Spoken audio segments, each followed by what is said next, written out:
7 experimentos científicos que mudaram a história para sempre, mas a um custo que talvez tenha sido alto demais. Você já parou para pensar até onde a ciência pode ir em nome do progresso? Olá, curiosos de plantão, e sejam bem-vindos a mais um vídeo. Hoje, vamos mergulhar em um tema fascinante e um tanto polêmico: a linha tênue entre a genialidade científica e a ética. Vamos explorar 7 experimentos que não apenas revolucionaram nosso entendimento do mundo, mas também nos forçaram a questionar os limites da pesquisa. Prepare-se, porque algumas dessas histórias vão te deixar de cabelo em pé e pensando por dias. Vamos começar nossa jornada nos anos 50 com o psicólogo Harry Harlow e seus estudos sobre o amor e o apego. Harlow queria entender a importância do conforto e do carinho no desenvolvimento infantil. Para isso, ele separou filhotes de macacos de suas mães logo após o nascimento. Os macaquinhos foram colocados em jaulas com 2 mães substitutas. Uma era feita de arame e tinha uma mamadeira com leite. A outra não tinha comida, mas era coberta com um pano macio e felpudo. O resultado foi chocante e revelador. Os filhotes passavam a maior parte do tempo agarrados à mãe de pano, buscando conforto, e só iam para a mãe de arame quando estavam com muita fome. Isso provou que o apego não é apenas sobre suprir necessidades básicas como comida, mas sim sobre carinho e segurança emocional. Apesar de cruel, o trabalho de Harlow transformou a psicologia do desenvolvimento e a forma como entendemos a importância do vínculo materno. Hoje sabemos que o contato físico e o afeto são essenciais para um desenvolvimento saudável. Agora vamos avançar para a década de 60, com um dos experimentos mais famosos e controversos da psicologia social: o experimento de Milgram. Stanley Milgram queria entender como pessoas comuns poderiam cometer atos terríveis simplesmente por estarem seguindo ordens. Ele recrutou voluntários para um suposto estudo sobre memória. Havia o professor, o voluntário real, o aluno, um ator, e o pesquisador, uma figura de autoridade.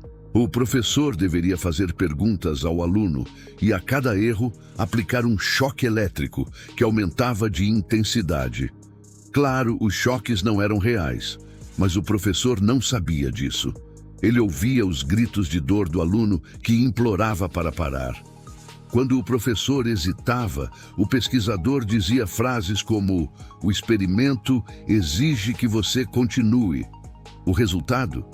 Uma porcentagem assustadora de participantes continuou aplicando os choques até o nível máximo, mesmo acreditando estar causando dor extrema a outra pessoa. O experimento de Milgram nos mostrou o poder assustador da obediência à autoridade e levantou questões éticas profundas sobre o engano e o estresse psicológico infligido aos participantes. Continuando na psicologia, vamos falar do experimento da prisão de Stanford, conduzido por Philip Zimbardo em 1971. Zimbardo queria saber o que acontece quando você coloca pessoas boas em uma situação ruim. Ele transformou o porão da Universidade de Stanford em uma prisão simulada e selecionou 24 estudantes universitários saudáveis para assumirem os papéis de guardas e prisioneiros. O que deveria durar 2 semanas foi interrompido em apenas 6 dias. Os guardas rapidamente se tornaram sádicos e abusivos, enquanto os prisioneiros se tornaram passivos, deprimidos e ansiosos.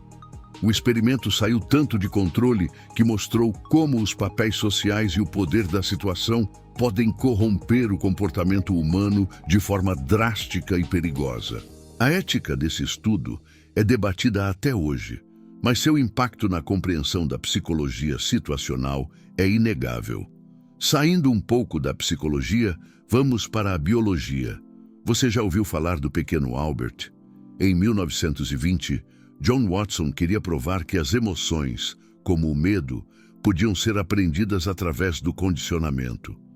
Sua cobaia foi um bebê de 9 meses, conhecido como pequeno Albert. Inicialmente, Albert não tinha medo de ratos brancos. Watson, então, começou a apresentar o rato ao bebê e, ao mesmo tempo, fazia um barulho muito alto e assustador, batendo um martelo em uma barra de aço. Depois de algumas repetições, Albert passou a chorar e a sentir um medo terrível só de ver o rato, mesmo sem o barulho. Pior ainda, o medo se generalizou para outros objetos brancos e peludos, como um coelho e até um casaco de pele. Watson provou sua teoria, mas nunca descondicionou o medo de Albert. O destino do menino é incerto, mas seu caso se tornou um exemplo clássico dos perigos éticos da pesquisa com seres humanos, especialmente crianças. Agora eu te pergunto, você acha que o conhecimento adquirido com esse tipo de experimento justifica os meios utilizados?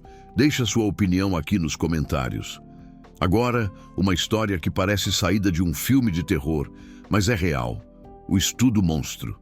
Em 1939, na Universidade de Iowa, Wendell Johnson e sua orientanda Mary Tudor realizaram um estudo sobre gagueira com 22 crianças órfãs. Metade das crianças, que falavam normalmente, foi submetida a uma terapia de reforço positivo, elogiando sua fluência. A outra metade, também de falantes fluentes, recebeu uma terapia negativa. Eram constantemente criticadas, rebaixadas e informadas de que estavam começando a gaguejar. O resultado foi devastador. Várias crianças do segundo grupo desenvolveram problemas de fala e traumas psicológicos que duraram a vida inteira. O estudo foi escondido por décadas, por medo da repercussão negativa. Somente em 2001, a Universidade de Iowa pediu desculpas publicamente e os sobreviventes foram indenizados. Esse experimento é um lembrete sombrio das consequências permanentes que uma pesquisa antiética pode causar. Vamos avançar para um campo diferente, a neurociência. No século XX, o médico Egas Moniz desenvolveu um procedimento chamado lobotomia, que lhe rendeu um prêmio Nobel em 1949. A ideia era curar doenças mentais graves, como esquizofrenia e depressão profunda, cortando as conexões do lobo frontal do cérebro. Milhares de lobotomias foram realizadas em todo o mundo. Embora alguns pacientes tenham mostrado uma redução na agitação, muitos outros ficaram em um estado vegetativo permanente. Perderam a personalidade, a capacidade de sentir emoções e de viver de forma independente. A lobotomia era um procedimento grosseiro e impreciso, baseado em uma compreensão muito limitada do cérebro. Foi um experimento em massa, realizado em pacientes vulneráveis, que hoje é visto como um dos capítulos mais bárbaros da história da medicina.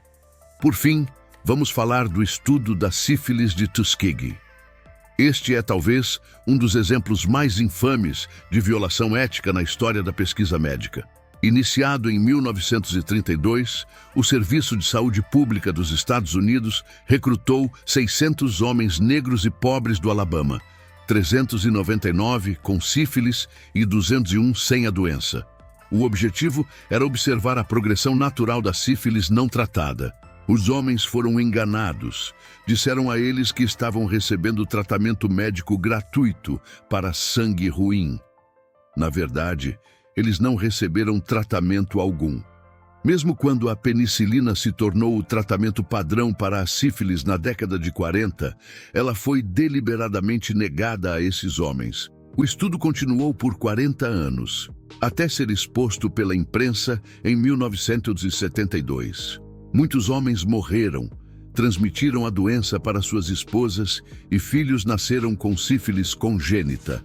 O escândalo de Tuskegee levou a mudanças radicais nas leis de proteção a participantes de pesquisas e a criação de comitês de ética, garantindo que tal atrocidade nunca mais se repita. Esses 7 experimentos do pequeno Albert, a prisão de Stanford, da obediência de Milgram ao estudo de Tuskegee, nos mostram uma verdade desconfortável. A busca pelo conhecimento, quando desprovida de empatia e ética, pode levar a consequências terríveis. Eles mudaram a história, sim, não apenas pelos dados que geraram, mas por nos forçarem a criar regras e salvaguardas para proteger a dignidade humana. Eles são a razão pela qual, hoje, qualquer pesquisa com seres humanos precisa passar por um rigoroso comitê de ética. A ciência progrediu, mas as cicatrizes desses estudos servem como um lembrete eterno de que o fim nunca, jamais, justifica os meios. E aí, o que você achou dessas histórias? Elas nos fazem pensar, não é mesmo? Se você gostou desse mergulho profundo na ciência e na ética, não se esqueça de deixar o seu like, que ajuda muito o canal a crescer. E se você ainda não é inscrito, clique no botão de inscrição e ative o sininho para não perder nossos próximos vídeos. Muito obrigado por assistir e até a próxima.